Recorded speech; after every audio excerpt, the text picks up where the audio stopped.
गांधी जी के सीरीज़ में हम पेट के एग्ज़ाम को ध्यान में रखते हुए पुनः इस क्लास को आगे की तरफ बढ़ाते हैं। और अभी तक हम गांधी जी के परिचय के बारे में, दक्षिण अफ्रीका में गांधी जी रहे उसके बारे में बात कर रहे थे। अब गांधी जी के भारत आगमन के बारे में बात करना है, ठीक है। ये पूरी क्लास जो है ये पेट के एग्ज़ाम को ध्यान में रखते हुए बनाई जा रही है और इसी क्लास से हिस्ट्री के जो प्रश्न हैं मॉडर्न हिस्ट्री के यही से पूछे जाएंगे, एग्जैक्ट यही डेटा पूछा जाएगा। तो चलिए इसको आगे बढ़ाते हैं क्लास को। देखिए गांधी जी का भारत आगमन। अब गांधी जी क्या होगा कि पूर्ण रूप से आएंगे और भारत में बस जाएंगे। गांधी जी अरेबिया नामक जहाज से मुंबई के अपोलो बंदरगाह पर क्या होते हैं, उतरते हैं। कहते हैं कि गांधी जी 21 वर्ष के प्रवास के बाद 9 जनवरी 1915 को भारत आते हैं। यानी कितने वर्ष के बाद? 21 वर्षों के बाद, 21 वर्षों के बाद, ठीक है। कब आते हैं? तो गांधी जी 9 जनवरी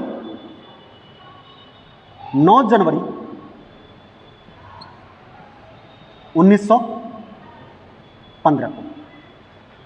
किस जहाज से? तो कहते हैं जो गांधी जी हैं अरेबिया नामक जहाज से, अरेबिया नामक जहाज से। किस बंदरगाह पे आते हैं? तो मुंबई में पहुंचते ही ये मुंबई उतरते हैं और मुंबई में अपोलो बंदरगाह, यानी ये अरेबिया नामक जहाज से मुंबई के अपोलो बंदरगाह पे पहुंचते हैं। लोग इनका स्वागत करते हैं। कहा जाता है कि इनके जो राजनीतिक गुरु गोपाल कृष्ण गोखले, कौन? इनके राजनीतिक गुरु कौन? राजनीतिक गुरु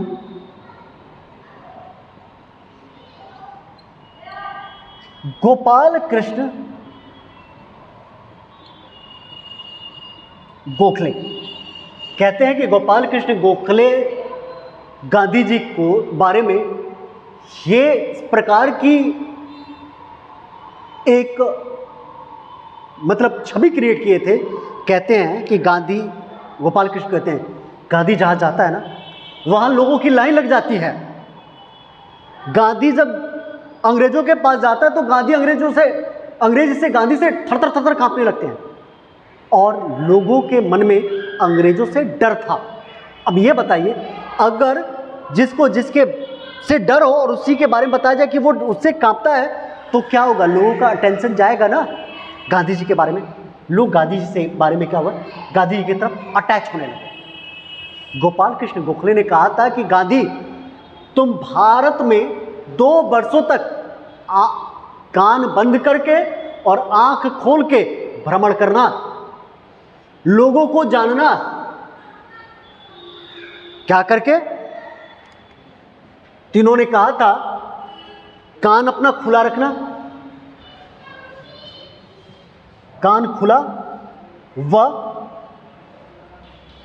आंख बंद,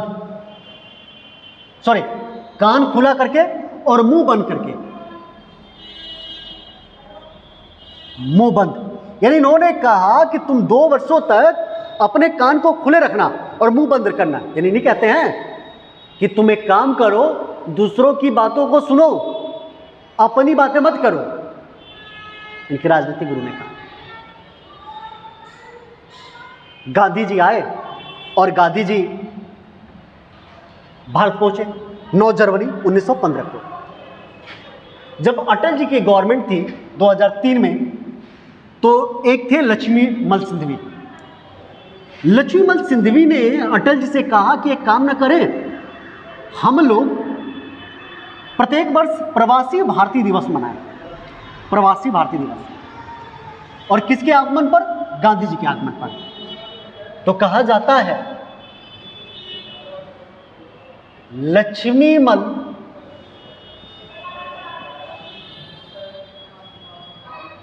सिंधवी की सिफारिश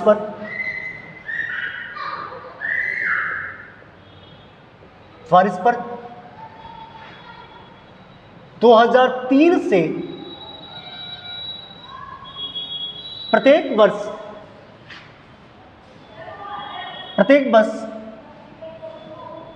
प्रवासी भारतीय दिवस मनाया जाता है।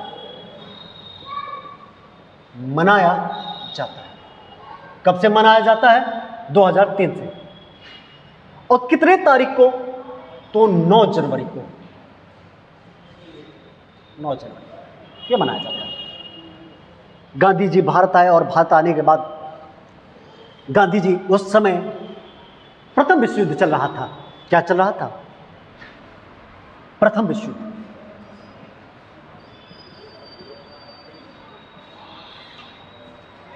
प्रथम विश्व युद्ध चल रहा था और यह विश्व युद्ध 1914 से लेकर 1918 तक चला। जब ये भारत आए तो भारतीय लोगों से इन्होंने कहा कि आप क्या करें, ये जो भारत है ये अंग्रेजों का नहीं है, ये हमारा है, और आप क्या करिए, इस प्रथम विश्व युद्ध में अंग्रेजों का साथ दीजिए। क्या करिए? अंग्रेजों का साथ दीजिए। यानी इन्होंने भारतीयों को क्या किया? सेना में भर्ती करवाया। जब इन्होंने भारतीयों को सेना में भर्ती कराया तो अंग्रेजों ने इन्हें क्या दिया? अंग्रेज की तरफ से इन्हें क्या मिला? कैसर-ए-हिंद की उपाधि।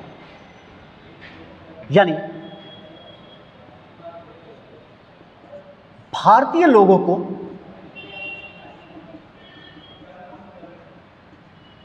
सेना में भर्ती कराने पर क्या मिलता है? इन्हें कैसर-ए-हिंद की उपाधि। लेकिन वही कुछ भारतीय लोग थे, इस बात से गांधी से नाराज हुए और गांधी जी को बड़े गंदे शब्द में सेना में भर्ती कराने वाले सार्जेंट की उपाधि दी। कहा कि बंदा ये अंग्रेजों का दलाल है, यह क्या कर रहा है? यह लोगों को सेना में भर्ती करा रहा है, अंग्रेजों की तरफ से काम कर रहा है। वहीं पर इनको, गांधी जी को कैसर-ए-हिंद की उपाधि कौन देता है? ब्रिटिश। और वहीं पर इन्हें क्या उपाधि मिलती है भारतीय लोगों से? सेना में भर्ती कराने वाले सार्जेंट। सेना में भर्ती कराने वाले सार्जेंट। और यह उपाधि कौन देता है? भारतीय लोग। कौन देता है? भारतीय लोग। यानी वहीं पर इनको अंग्रेजों की तरफ से कैसर-ए-हिंद और वहीं पर इनको भारतीय लोग इनको क्या करते हैं? सेना में भर्ती कराने के कारण इनको क्या कहते हैं? सेना में भर्ती कराने वाले सार्जेंट उपाधि देते हैं। अब गांधी जी जब भारत आए तो भारत में इनको रहना भी है, और गांधी जी छोटी मोटी पर्सनालिटी तो है नहीं, ये किसी कमरे में रह लेंगे, घर में रह लेंगे। ठीक है। ये 1915 में साबरमती में एक आश्रम की स्थापना करते हैं, जिसका नाम 1917 में साबरमती आश्रम कर दिया जाता है। ठीक है। यानी ये जब भारत आते हैं तो 1915 में जिस आश्रम की बात करें, आश्रम 1915 में गुजरात में एक आश्रम की स्थापना करते हैं, जिसे कहा जाता है सत्याग्रह आश्रम। कौन सा आश्रम? सत्याग्रह आश्रम। और इस आश्रम का 1917 में नाम हो जाता है कौन सा आश्रम? तो साबरमती आश्रम। यानी सत्याग्रह आश्रम को बाद में बदलकर क्या कर दिया जाता है? साबरमती आश्रम कर दिया जाता है। ठीक है। कहते हैं कि गांधी जी 1916 में मदन मोहन मालवीय ने बीएचयू की स्थापना की। आप सभी को पता है बनारस हिंदू यूनिवर्सिटी। उस बीएचयू यूनिवर्सिटी में ये उपस्थित होते हैं और 1916 में ही कांग्रेस का लखनऊ अधिवेशन होता है। कहाँ का अधिवेशन होता है? लखनऊ का अधिवेशन होता है, जहां पर ये किससे मिलते हैं? ये गांधी जी मिलते हैं बिहार के राजकुमार शुक्ल से। किससे मिलते हैं? बिहार के राजकुमार शुक्ल से। आइए बात करते हैं, 1916 की बात है और ये 1916 में बीएचयू के उद्घाटन सत्र में भी उपस्थित रहते हैं और 1916 में ही जब दिसंबर में कांग्रेस की लखनऊ अधिवेशन होता है उसमें भी ये उपस्थित होते हैं। बात है 1916 की।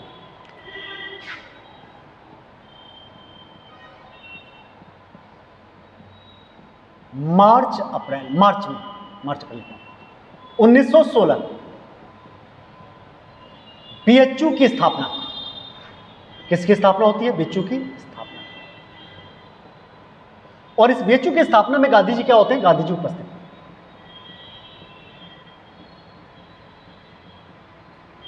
गांधी जी उपस्थित। इस बीएचयू में की स्थापना के समय गांधी जी कहां पर उपस्थित रहते हैं? बीएचयू पे। बात है 1916 की। कांग्रेस का लखनऊ अधिवेशन। कौन सा अधिवेशन? लखनऊ अधिवेशन। कांग्रेस का लखनऊ अधिवेशन। और कांग्रेस के लखनऊ अधिवेशन में भी गांधी जी क्या होते हैं? उपस्थित रहते हैं। ठीक है। और कांग्रेस के लखनऊ अधिवेशन में ही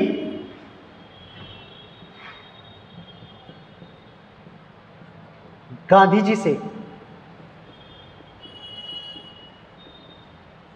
बिहार के राजकुमार शुक्ल मिलते हैं। कौन मिलते हैं? गांधी जी से बिहार के राजकुमार शुक्ल गांधी जी से मिलते हैं। कहां पर? लखनऊ में।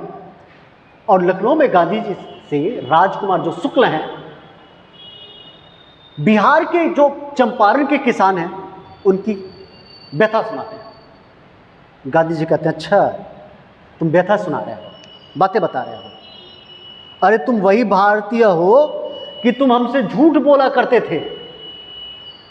जब तुम हमारे पास केस लेके आते थे तो तुम लोग क्या करते थे? इमोशनल नाटक किया करते थे। अगर ये बात सही है कि अंग्रेज भारतीयों के साथ ज्यादती करते हैं तो इस बात का पता लगा ले। मैं ऑलरेडी कहाँ जाऊंगा? चंपारण जाऊंगा। वह ठीक है। अगले साल 1917 में गांधी जी कहते हैं चंपारण जाते हैं किसानों की व्यथा देखने। और गांधी जी के भारत में यह पहली सत्याग्रह थी और भारत में गांधी जी की पहली किसान आंदोलन गई थी। लेकिन ये जो आंदोलन थी ना, केवल चंपारण तक ही सीमित थी, पूरे भारत में सीमित नहीं थी। इस प्रकार यह जो आंदोलन था यह क्षेत्रीय आंदोलन था, राष्ट्रीय आंदोलन था। ठीक है, राष्ट्रीय आंदोलन नहीं था,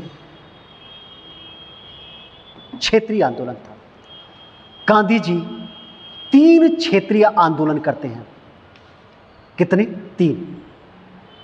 तो हम बात करते हैं क्षेत्रीय आंदोलन के बारे में। कई बार क्षेत्रीय आंदोलन के क्रम भी पूछ लिए जाते हैं। क्षेत्रीय आंदोलन कौन कौन सा? इन्होंने पहला क्षेत्रीय जो आंदोलन किया था वो था चंपारण, और जिसे हम कहते हैं चंपारण सत्याग्रह। यह हुआ था 1917 में। दूसरा हुआ था अहमदाबाद मिल मजदूर आंदोलन।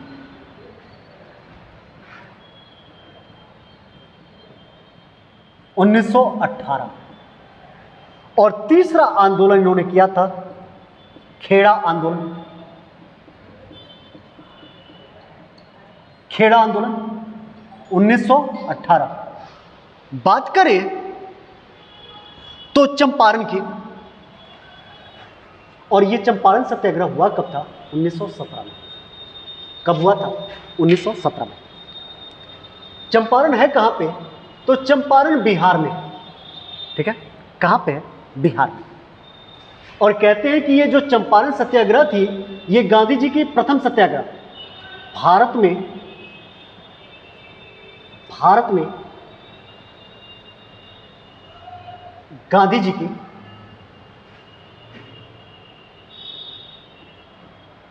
प्रथम सत्याग्रह।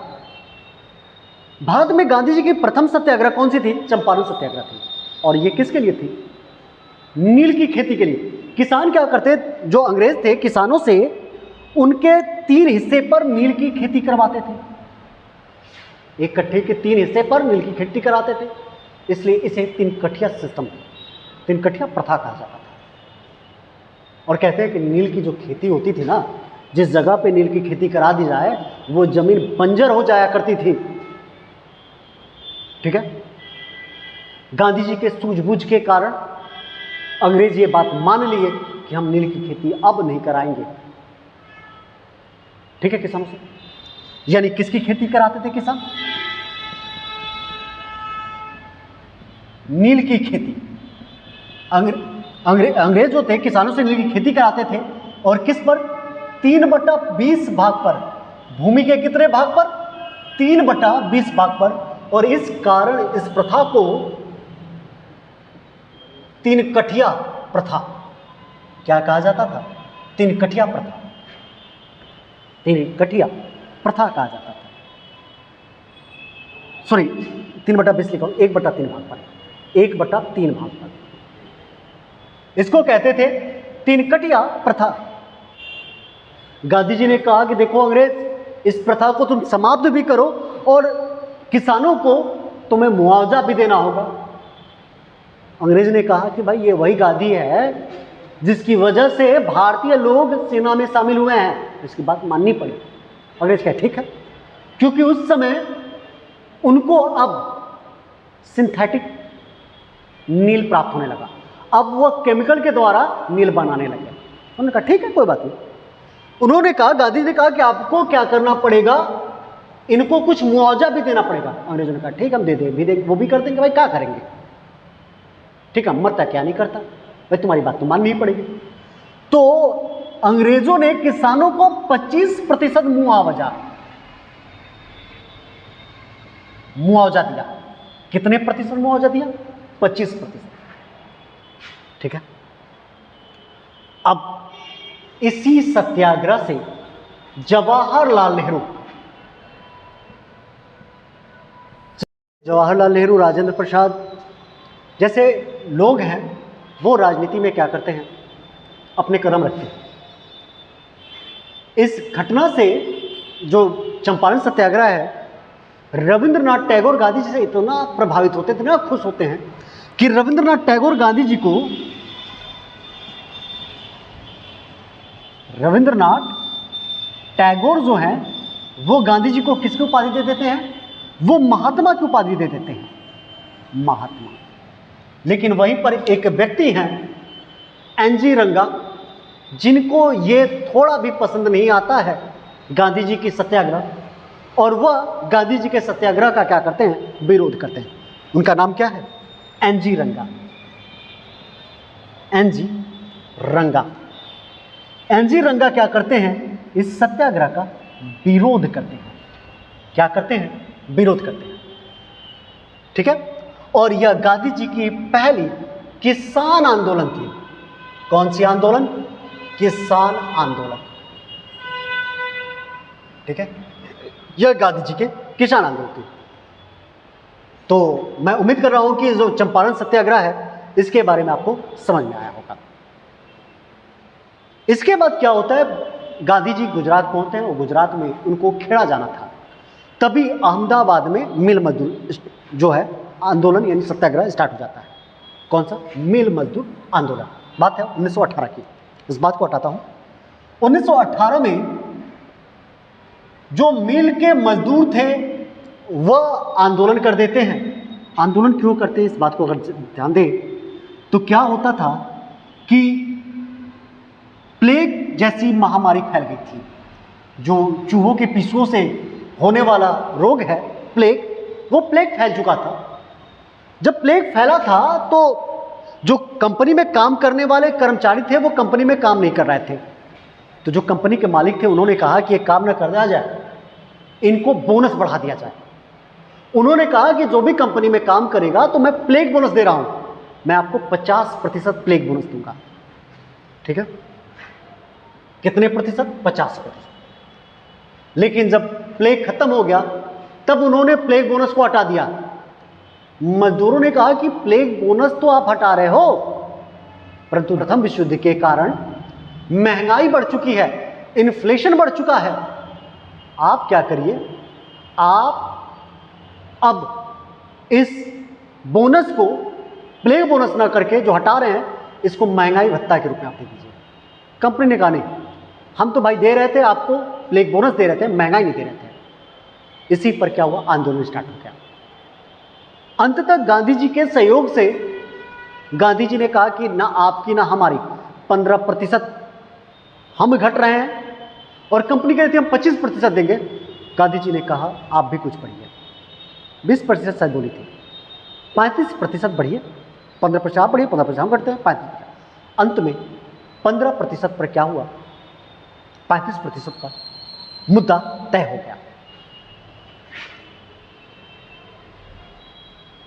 अहमदाबाद मिल मजदूर आंदोलन, अहमदाबाद मिल मजदूर आंदोलन कब हुआ? 1918। अहमदाबाद कहां पे है? गुजरात में। यह आंदोलन किसके लिए चल रहा है? प्लेग बोनस के लिए।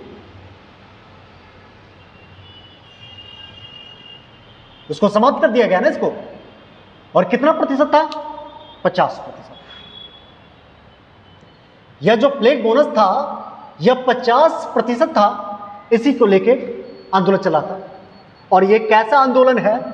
तो यह मजदूर आंदोलन है।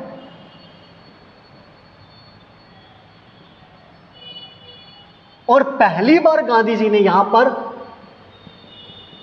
हड़ताल का आह्वान किया था, यानी हड़ताल किया था पहली बार। एक ट्रिब्यूनल का गठन हुआ और ट्रिब्यूनल के गठन के बाद जो कर्मचारी उनको कितना प्रतिशत बोनस दिया गया? एक ट्रिब्यूनल के गठन के बाद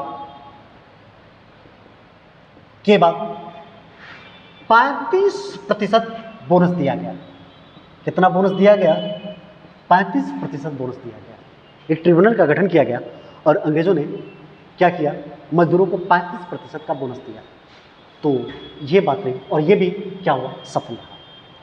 ये जो कंपनी थी ना, गांधी जी के मित्र की ही थी।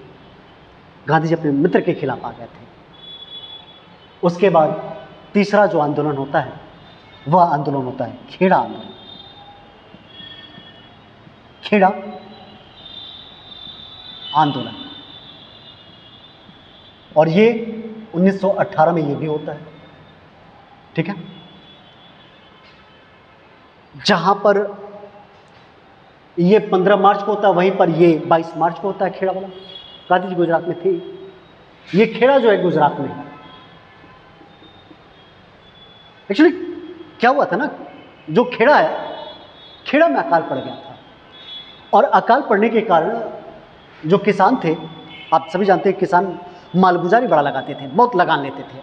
अरे भूमि पर जो आप उपजा रहे हैं उसके लिए जो टैक्स भर रहे हैं वही तो लगान है ना, बड़ा लगान लिया करते थे। हुआ क्या कि खेड़ा में सूखा पड़ गया और अंग्रेज लगान ले नहीं रहे हैं, लगान बढ़ा दिए। भाई कहाँ से लोग लगान देंगे, लगान बढ़ी है तो। अब क्या हुआ, इस बात से भाई लोगों को पता था कि गांधी जहां जाता है वहां आंदोलन सफल हो जा रहा है, लोग तो बुलाएंगे ना। गांधी जी थे वहीं पे अहमदाबाद में लोगों ने बुलाया, गांधी जी अपना चटाई उटाई लगाए, बैठे, अध्ययन किए, अंग्रेजों को बुलाए और कहे देखो दादा, एक काम करो, तुम जो लगान है उन्हीं से लेना जो लगान देने में सक्षम हो, जो लगान देने में सक्षम नहीं है उनसे लगान मत लो, ठीक है। और कहते हैं कि यहीं पर इनसे सरदार वल्लभ भाई पटेल भी मिले थे। अब भाई ये बताओ, हम कहें कि जो सक्षम हो वही टैक्स भरे, क्या ऐसा है? हर कोई कहेगा कि हम सक्षम नहीं, हम नहीं टैक्स भरेंगे। लोगों ने क्या किया? लगान देना बंद कर दिया। और यह भी क्या था? सफल आंदोलन था गांधी जी का। कैसा आंदोलन था? सफल आंदोलन था। अरे सर्वेंट ऑफ इंडिया सोसाइटी के जो सदस्य थे विठल भाई पटेल, वो भी यहाँ पे गांधी जी के साथ थे, ठीक है। तो चलिए बात करते हैं, अकाल पड़ने के बावजूद भी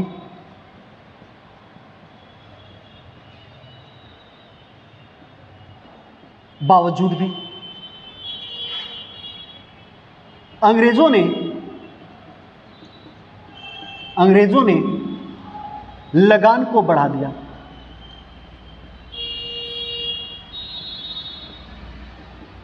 लगान को क्या किया? बढ़ा दिया। अकाल पड़ा उसके बावजूद भी ये क्या कर रहे हैं? लगान को बढ़ा दे रहे हैं, ठीक है। अब यह भी जो आंदोलन था, यह भी कैसा आंदोलन था? किसान आंदोलन। किसान आंदोलन यानी अगर हम बात करें तो यह गांधी जी का दूसरा किसान आंदोलन था। गांधी जी का दूसरा किसान आंदोलन। अब क्या होता है? गांधी जी लगान, ये Gandhi ji Kheda servant of India society, servant of India society के संस्थापक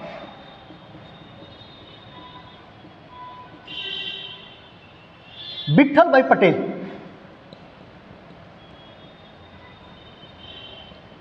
विठल भाई पटेल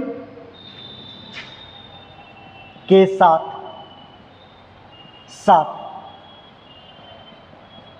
गुजरात के खेड़ा पहुंचे। कहां पहुंचे? गुजरात के खेड़ा पहुंचे। गुजरात के खेड़ा पहुंचे। अब पूरे गांव का दौरा किए, बातों को जाने, और कहते हैं कि सरदार पटेल जी की सहायता से इन्होंने कहा कि अब टैक्स लगान वही देगा जिनकी फसल अच्छे हों, और अंग्रेज भी ये बात मान गए, ठीक है। अंग्रेज भी क्या किए? ये बात मान गए, ठीक है। यानी गांधी जी, कौन? गांधी जी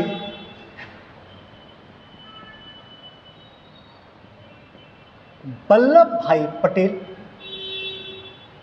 पटेल की सहायता से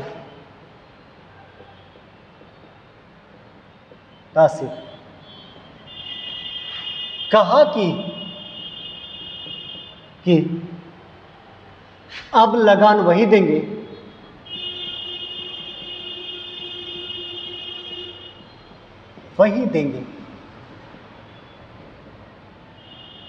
जिनका फसल